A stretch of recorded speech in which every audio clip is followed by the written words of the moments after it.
Greetings and salutations, everyone. I hope everyone is doing well today. Today I have a lineup of very terrifying and violent encounters. Encounters involving hunters and other outdoorsmen. Before we get into it, though, a couple links. As you know, I rely on Patreon, PayPal, and my merch to help the channel to continue to grow and go. The links to Patreon and PayPal are in the description below, my merch displayed directly under the video. Also, Dogman Frightening Encounters, Volume 1 through 3, the audiobook versions. They were written and researched by Tom Lyons, narrated and produced by me, Jeff Nadolny. Those audiobooks are available on Audible, Amazon, and iTunes, the links to which are also in the description as well. And finally, last but definitely not least, if you'd really like to help support this channel to continue to grow and go, simply subscribe, click that like button, and please leave a comment. All of those things, they really help, and guys, they definitely matter. And now, everyone, I have taken far too much of your time. Let's get on with today's upload, shall we? Today's first part of the upload. It was in early fall of 2007 that my hunting partner G and I had planned a 2-day hunt near the San Juan National Forest. What started as a plan for an early departure late Friday night into early Saturday morning had gotten fouled up, and we couldn't start my truck. G had shown up in his Tercel after messing with my truck in the dark with flashlights for about an hour to no avail. We decided to head back to G's house and get his truck, which killed another couple of hours. Suffice to say, we had arrived at the area mid-morning instead of before sunrise. At any rate, we hiked into the area around Potato Lake, where we broke into some scrubland, at some point spotting a couple of mule deer in the process. Having seen nothing to our liking, and as the day progressed, G had suggested crashing in the woods that night, saving us the time of a return hike. Having missed out on the entire first morning of our 2-day stint, well, we had enough grub to last, but we had no tent. However, the weather wasn't bad, and we decided to rough it in hopes of a good morning hunt.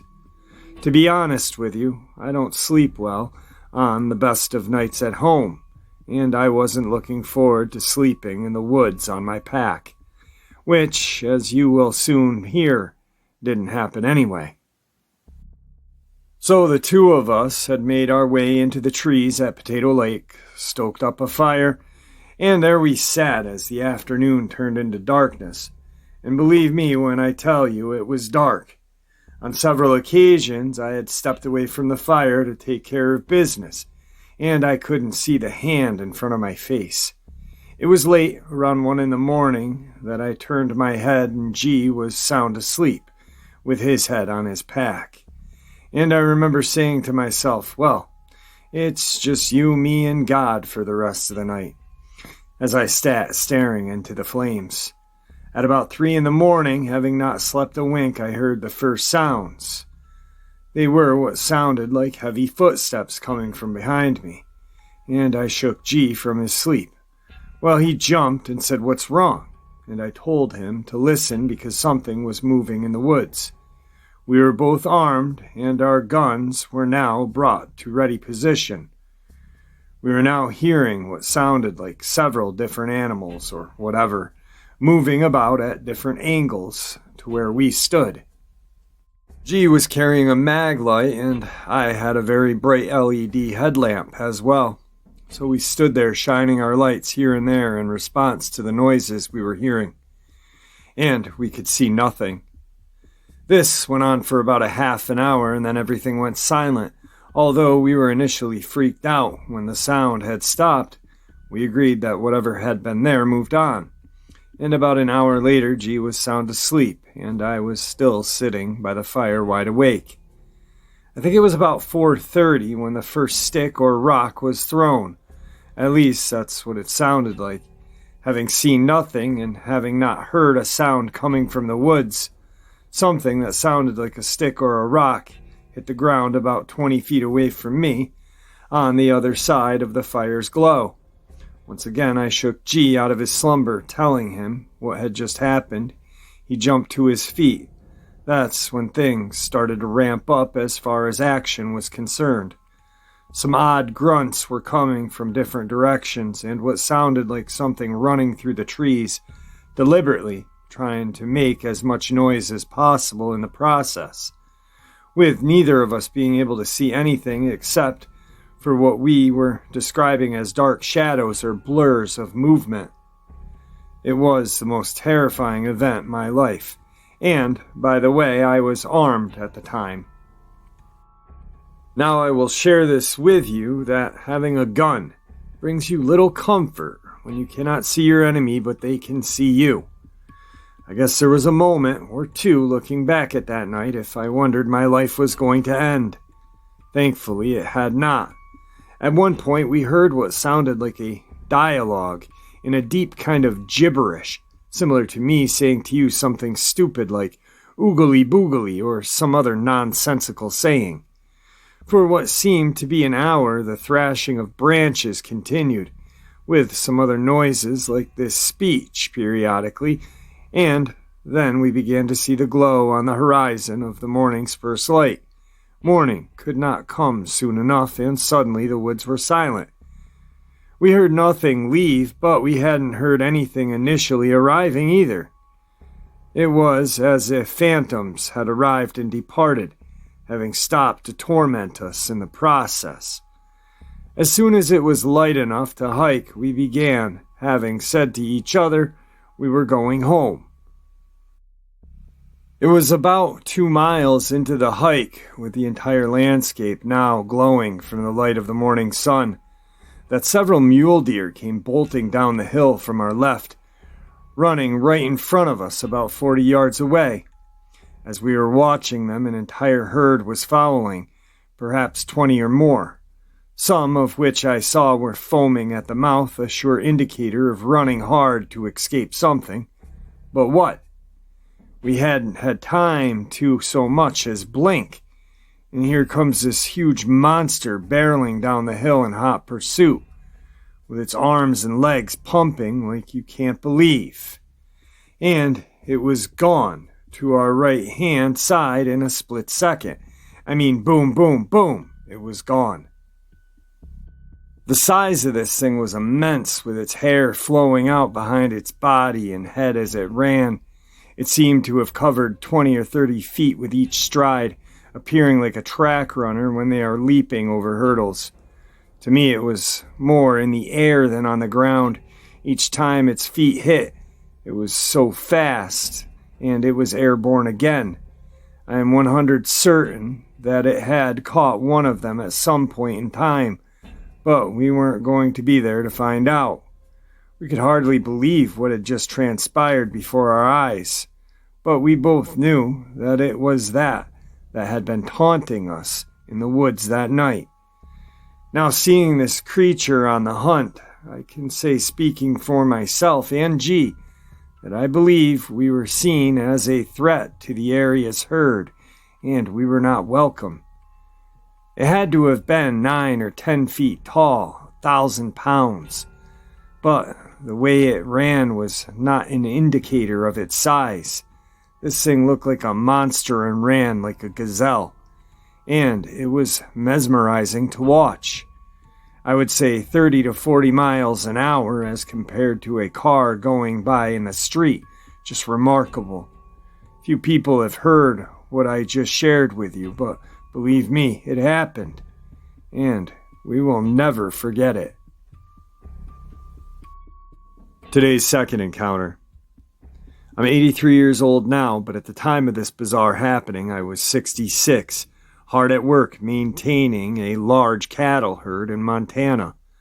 The way this thing had panned out was strange, but here goes nothing. I had sighted this creature several times throughout a period of about 4 years. Each time that I saw it was from a considerable distance, and on every occasion I watched as it walked away from or back into the forest. I don't know the how and the why as to just why it worked out the way, but that's the way it was. always leaving the trees or on its way back into them. I'd confided in a couple of my closest friends who were more than a bit interested, but we were all in agreement, no harm, no foul, live and let live.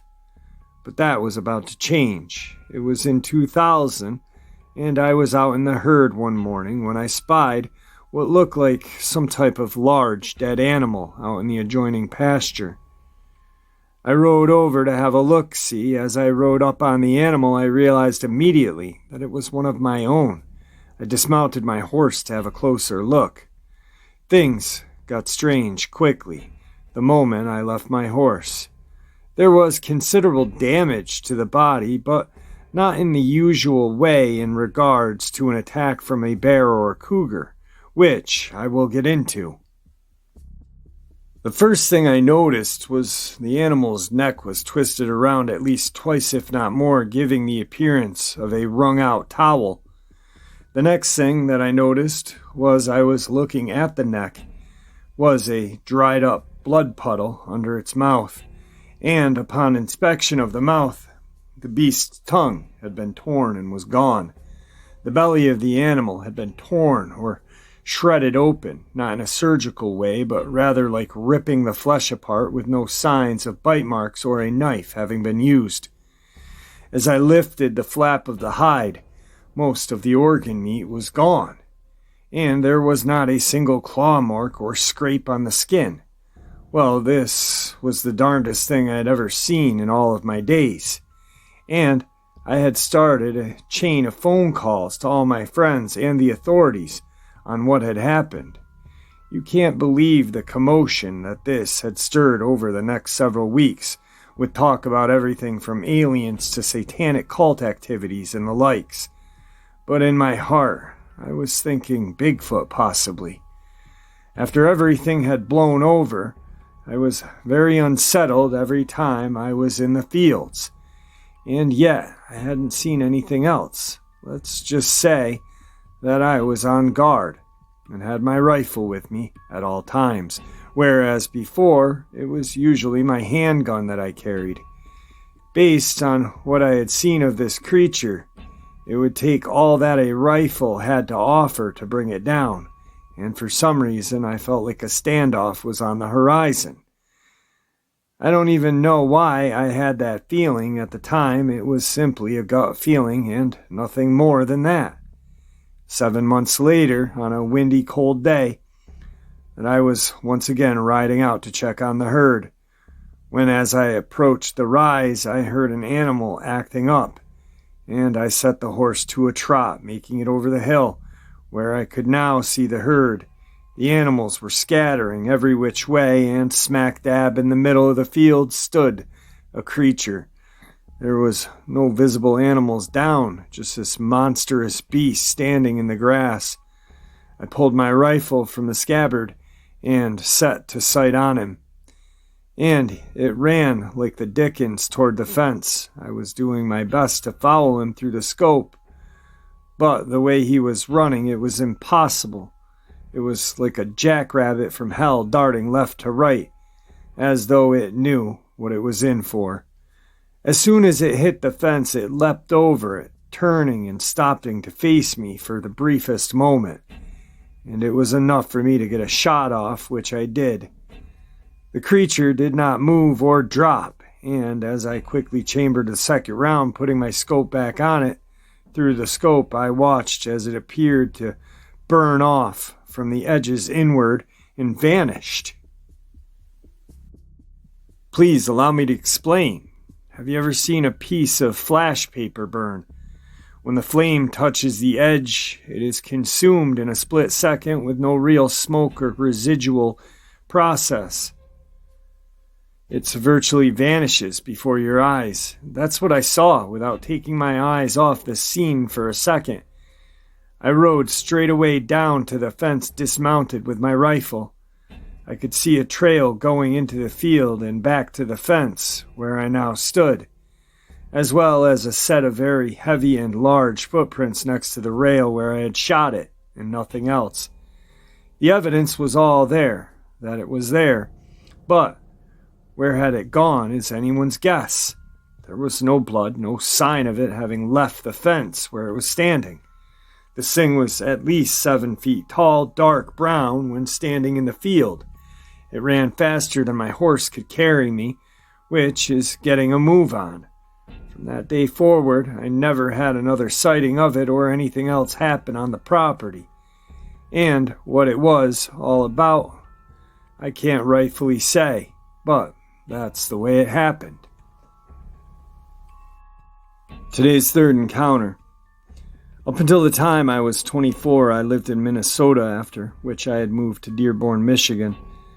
Having graduated college and been offered a good-paying job, Minnesota, as many already knew, is touted to be the land of 10,000 lakes. Truth be told, there are considerably more than 10,000 lakes within the state's borders, most of which are unnamed bodies of water. One of these formerly unnamed bodies of water was a half a mile from our home growing up, and by many of the locals dubbed Demon Lake. Now the actual naming of this lake has entangled in local lore, with people sharing stories of so-and-so having seen a demon, or some creatures emerging from the lake, hearing piercing shrieks at night, and a host of other creepy things depending on who you spoke to and what you believe. As for myself, I didn't believe in any of it. As a young man, I fished the lake hundreds and hundreds of times, and other than the occasional thinking about things that I had heard, hadn't experienced anything that would frighten me in the least. As I fast forward some 15 years, my parents were moving to Florida, having offered me their property and the home I grew up in, knowing that I was kind of longing to move back. I had started a secondary business aside from my formal job, which could be run from virtually anywhere, and for the price of $0.00 offered by my folks, I moved. One of the first things I did after returning was to walk over to the lake and fish. I had missed this little fishing hole, and now I was back. Now, as lakes go, it's pretty small, maybe 3 to 4 acres in size. It was in October of 1993, as winter was just beginning to make its presence known, that I had gone down to the lake on a Saturday for what just may have been the last hurrah for the winter. There was a meandering trail that brought you to the lake that was some 300 or 400 yards long in the woods. From the looks of the trail, or should I say, what was left of it, nobody had been making use of it in a long time. The last time I had been here, it was well-worn from kids' feet, bicycles, but that was 16 years ago, and this was now. I was enjoying the fact that I was back wandering through the trees on this windy Saturday, with the wind coming from directly behind me through the trees. Suddenly a horrific stench began to waft by me, coming from behind me in the way I had just traveled. It smelled like sulfur. I stood there momentarily thinking to myself that I hadn't smelt or seen anything coming in the form of a decaying animal lying in the woods. Surely I would have smelled such a thing on the walk in, but I hadn't. I thought my imagination was getting the best of me when I began to ponder the naming of the lake Demon by the locals, but that quickly passed, and I kept walking. I was now standing on the lake shore, throwing a swimming plug around, when I realized that the stench of which I spoke earlier was gone, and I kept fishing. Some 2 or so hours later, standing in the bright sunshine, I was overwhelmed by a sense of fear. I had a hard shiver and began to feel what I will describe as being depressed. My head began to hurt, and I felt as though there was a pounding on my back of my eyeballs. I know this sounds nuts, but it's the truth. Now, sitting on a log with my head down, I was massaging my temples in hopes of getting some relief.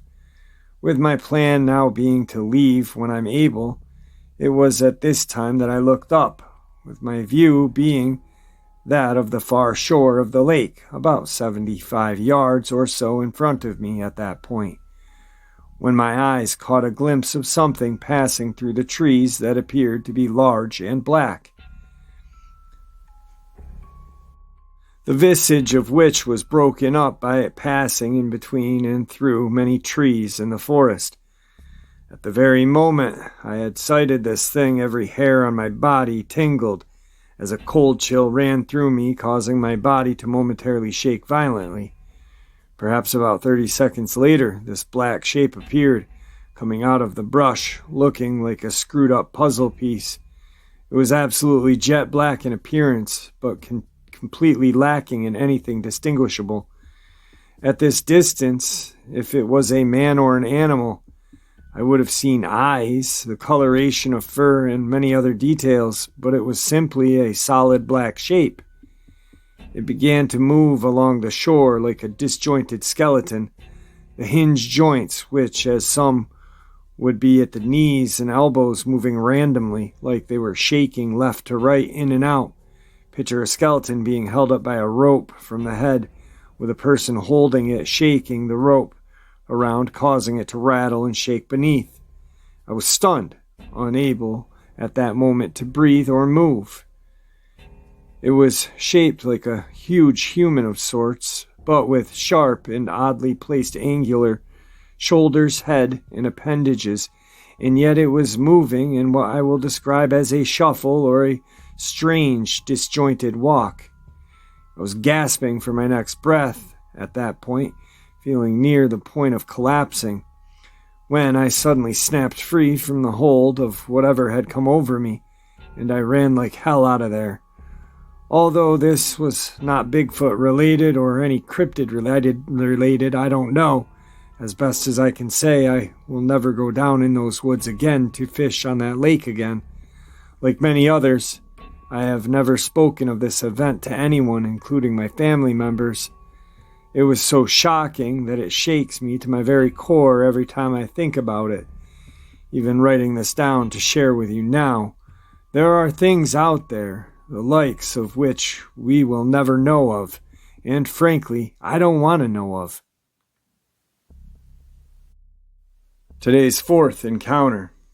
It was 2012. I had gone into the Banff Forest elk hunting. The area in which I hunt is only 30 miles or so from my home, so whenever I am there, it's always a day trip, and as such, I travel light. In other words, no tent and very little in regards to supplies, just enough for a day, and perhaps a little extra in case of an emergency. In 2012, I was 59, and although I am in reasonably good shape, I was in no way looking to hike a long way, or in much elevation that day. This was fairly much going to be a walk in the woods, and if I happened to run across something, it would have been a bonus. In other words, I was hunting, but not so much, if that makes sense. It was a pristine day with blue skies and a very wispy cloud cover floating over the Banff. I had entered the forest at around 8 in the morning with my rifle slung over my shoulder, a light pack on my back. It was warm that morning, that about a mile in I had taken off my coat and was wearing a heavy woolen pullover. It was about 11:30 that I found a nice area to sit for about an hour, and it was here that I would make my stand as far as seeing something to shoot was concerned. There was about a foot of snow in the woods, and within about 20 minutes the wind kicked up as a gray cloud cover began to roll over me and light snow began to fall. I was only perhaps 3 miles into the woods and was in no way concerned about the weather, but I was in a small clearing where the snow was now landing directly on me, so I decided to move into a more favorable location, putting me in a somewhat more sheltered position. The forest here is very dense, with a considerable amount of deadfall everywhere, causing one to be very careful where you step in the snow, not being able to see what is buried beneath. So I was slowly making my way into the area where there was more overhead cover to protect me. While I sat, I have to say at this point that unlike many of the accounts which people have shared, I did not have any sense of being watched or a feeling of fear. Yet it was quiet, so much so that I could hear the snow hissing as it fell to the ground, but other than that, nothing to me seemed out of the ordinary. I felt very much at ease and peaceful, but that was about to change. I don't think I had walked 200 feet when a red stain in the snow caught my eye just ahead of me, and to my right in the snow it appeared just as a cherry snow cone would that you may buy at the carnival. Pure white snow stained in red, about 4 feet in diameter. It was blood.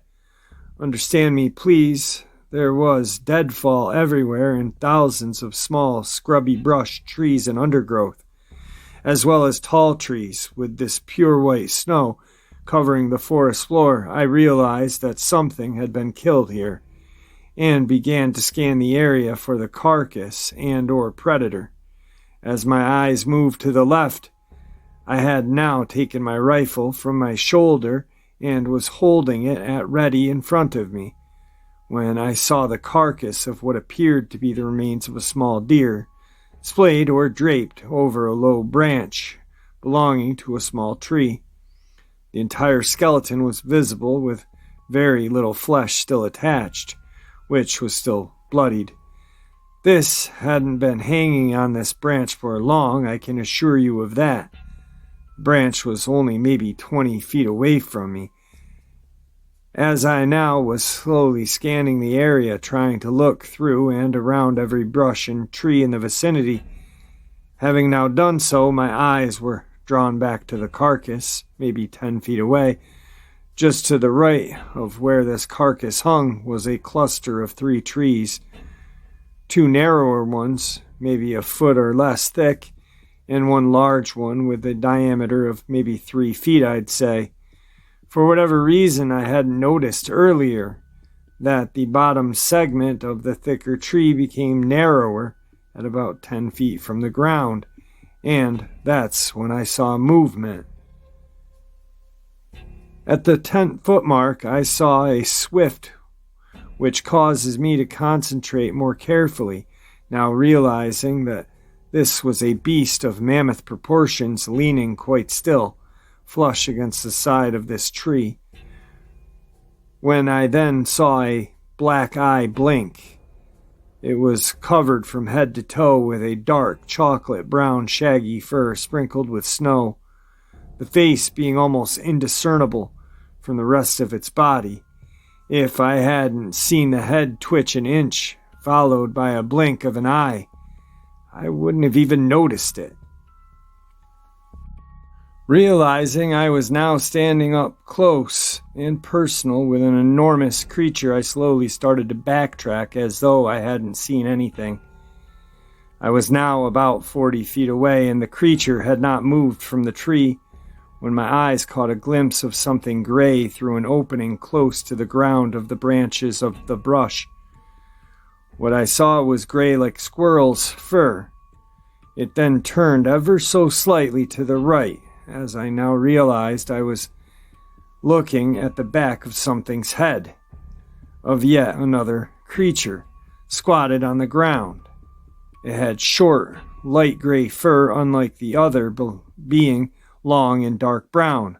My heart began to race. Continuing to move, stepping ever so slowly away, yet another small deer became visible, lying on the ground in front of this gray creature, it also being dead but not torn apart as of yet. I spent no additional time looking, as I now increased my stride to get as far as possible without seeming hurried in the process.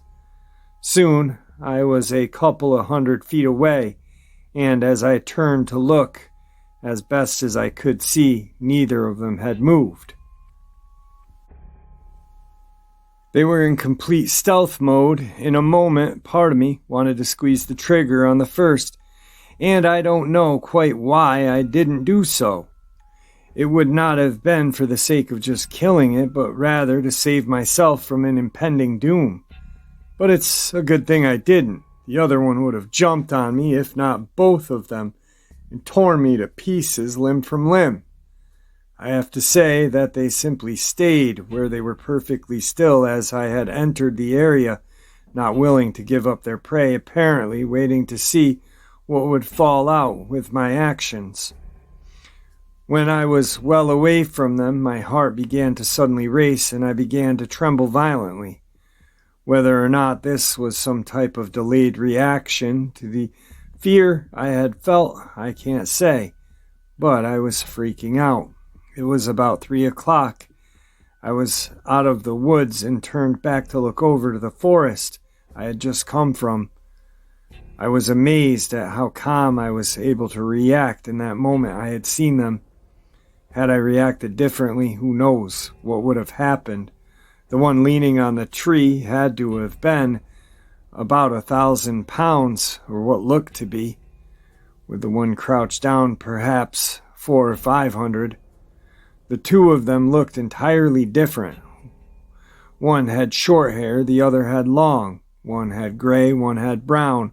One larger, one smaller, having killed 2 small fawns and gathered together to eat.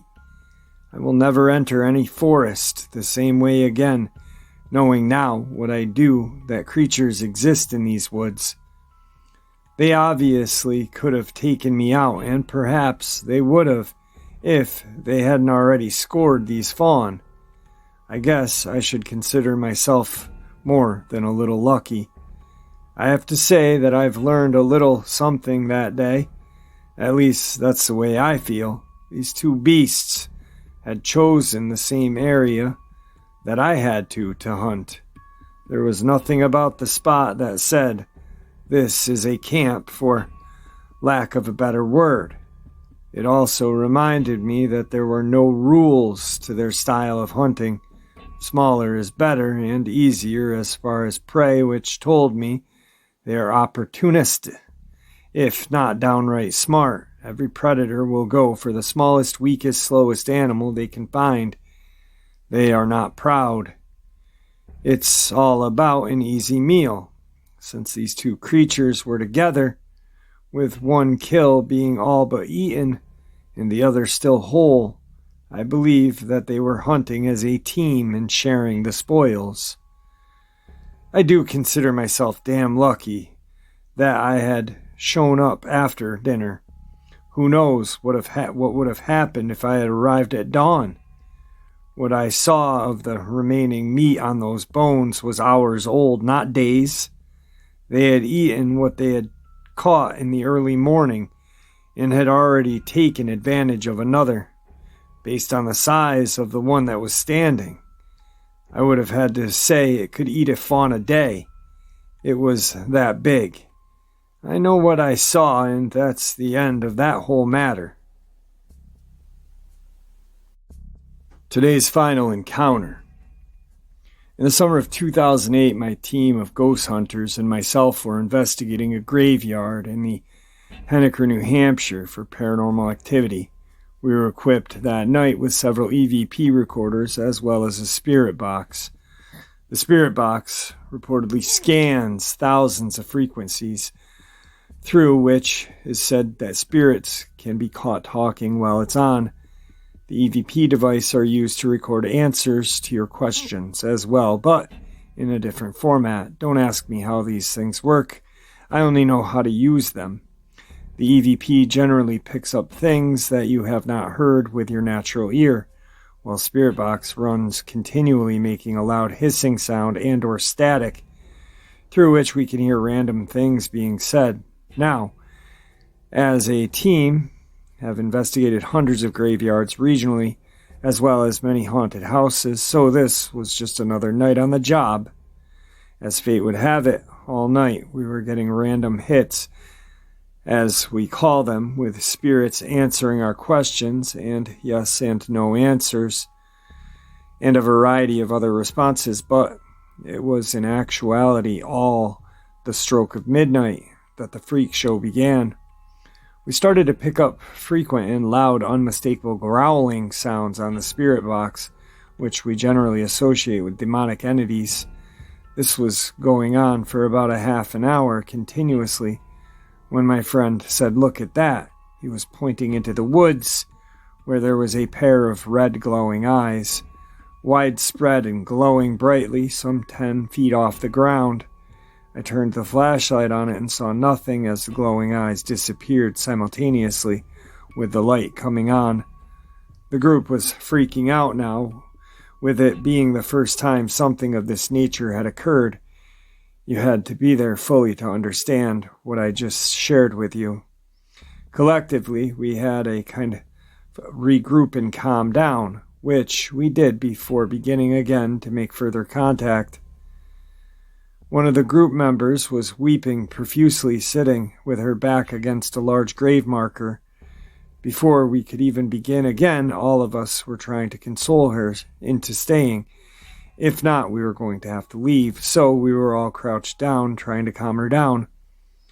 Our other friend, being the only one still standing, screams, "Oh my God!" We all looked as the woman exploded into tears and sobbed. The red eyes had now reappeared, now moving side to side and coming toward us. We grabbed the woman and started to run, with the rest of what I am going to say having been told to me by two of our companions. The two of them had stood their ground when we fled, as the entity, according to them, came into view. They reported it as a large, hairy, massive creature, almost resembling a Sasquatch, but with some sort of muzzle. Our friend had put his flashlight right on it, and this time it remained in full view of them, rocking from side to side in the darkness. Both of them said that it started to advance toward them, exploding into a flash of blue light, as an orb now appeared to float away into the woods. At this point, our friend said that all of their electronic devices went dead, the batteries having been mysteriously drained by the event, with there being no other rational explanation for them to die. I am not a cryptozoologist. I am a ghost hunter, but what we experienced that night opened our eyes to an entirely different reality. Was it a Bigfoot or Dogman growling on the spirit box? I can't say for certain, but what I can say is this: the event most certainly happened, with 4 witnesses being present. Alright guys, what a lineup of terrifying encounters. Whew. I'll tell you what, I'm working on another lineup of just as terrifying encounters right after this for tonight's second half. So it's going to be a pretty good day, I hope and feel. With that, I'd like to thank you all for all your support, all your help, and I truly appreciate it. It really does mean the world to me. Everyone stay safe, stay healthy, and may the Great Spirit watch over us all and guide us down that path we call life.